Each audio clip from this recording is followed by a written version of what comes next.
اب دیکھیے سوال یہ ہوتا ہے کہ اچھا اب ہم کیسے دعا کریں؟ بہت سے لوگوں نے پوچھا ہمیں کہ پڑھنا کیا ہے؟ پڑھیں میں آنیسٹلی آپ دیکھیں کہ جب آپ نے اللہ سبحانہ تعالیٰ کے سامنے حاضر ہونا نا تو یہاں سے دل کی اخلاص کے ساتھ حاضر ہو۔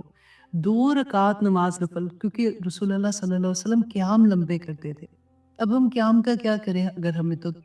فار ایگزامپل ہم نے قرآن نہیں حفظ کیا ہوا، ابھی ہمیں پوری طرح سے بڑی صورتیں نہیں آتی ہیں، جن کو آتی ہیں الحمدللہ، لیکن جن کو نہیں آتی تو آپ کو حضرت عائشہ کی ایک حدیث یاد ہے نا کہ وہ ایک ہی آیا ریپیٹیڈلی پڑھتی جاتی تھی۔ اب دیکھیں قل هو اللہ احد اتنی خوبصورت اللہ سبحانہ تعالیٰ کی حمد ہے، ریپیٹیڈلی وہی پڑھتے جائیں، کھڑے پڑھتے جائیں، اللہ کی حمد بیان کرتے جائیں۔ اگر اب تو یہ بھی آسانیاں فون پہ سارا ایپ ہوتے ہیں ایسے کہ جہاں پہ آپ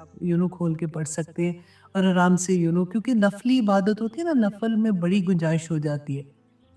آپ اپنے قیام لمبے کریں، پھر اس کے بعد آپ ہر 2 نفل کے بعد آپ اپنی دعا کریں اور اللہ سبحانہ تعالیٰ سے ایسی مناجات کریں کہ جیسے کہتے ہیں نا کہ دل کے اندر سے کہ یا پاک پروردگار یہ چیزیں سب سے پہلے استغفار کریں کہ یا پاک پروردگار گناہ ہو گئے، گناہ گار ہوں، میں تیرے سامنے حاضر ہوں، یا پاک پروردگار تو نے تو مجھ پہ یہ کرم کیا، تو سیکنڈ کیا ہو گیا، اس کا شکر ہو گیا نا کہ تو نے تو اس کے باوجود بھی مجھے موقع دیا یا پاک پروردگار کہ میں آج تیرے سامنے حاضر ہوں۔ اور پھر اس کے بعد اپنی ساری دعائیں،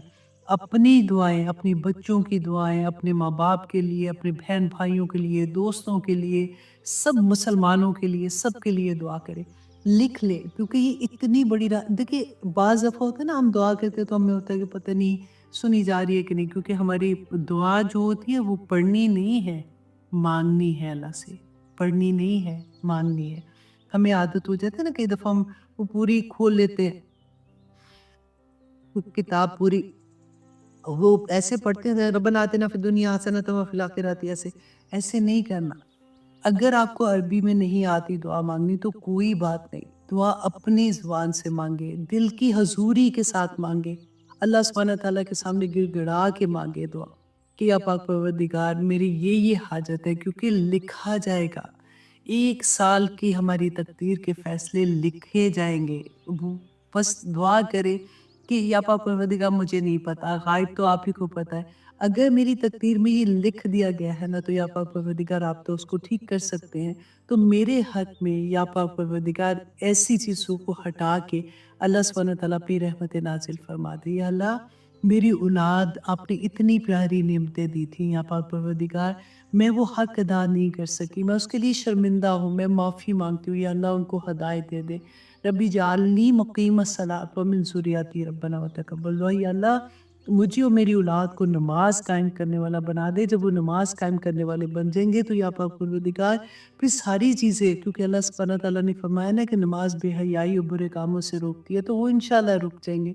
یا اور بہت سے ایسے لوگ ہیں جن کو اولاد کی فرق کی تکلیفیں ہیں، کبھی اللہ نہ کرے کچھ بچے ایسے ہوتے ہیں جو ڈرگس میں چلے جاتے ہیں یا کچھ غلط کاموں میں، غلط سوسائٹی میں، غلط دوستوں میں چلے جاتے ہیں، مانگیں اللہ سبحانہ تعالیٰ سے کیونکہ اس کی ذات ہے دینے والی نا، جب وہ اس سے مانگیں گے تو اللہ سبحانہ تعالیٰ بہتر کر دیں گے انشاءاللہ۔ صحت مانگیں کہ یا پاک پروردگار زندگی کے آخری لمحے تک صحت عطا کر تاکہ تیرے راستے میں بھاگنے والے بن جائیں۔ یا اللہ ہمارا دماغ سلامت رکھنا، یا اللہ جیسے ایسی بیماریاں ہو جاتی، ڈپریشن ہو جاتا ہے یا کچھ ایسی چیز ہو جاتی ہے، یا پاک پروردگار مجھے اس سے دور رکھنا تاکہ میں تیری عبادت میں دل لگا کے عبادت کر سکوں، کیونکہ جو انسان بیمار ہوتا ہے نا اس کی عبادت بھی اس طرح کی نہیں رہتی، ایک سر میں درد ہو تو عبادت کرنے کو اس طرح سے مزہ نہیں آتا۔ اب دیکھیں جو لوگ بیمار ہیں، میں سوچتی ہوں کہ اللہ کا احسان ہے جو چل پھر رہے ہیں، کھا پی رہے ہیں، سب کچھ اللہ سبحانہ تعالیٰ ان کو ہمت عطا کرے کہ وہ یہ سارا کچھ عبادت کو پورے اخلاص کے ساتھ کر سکے۔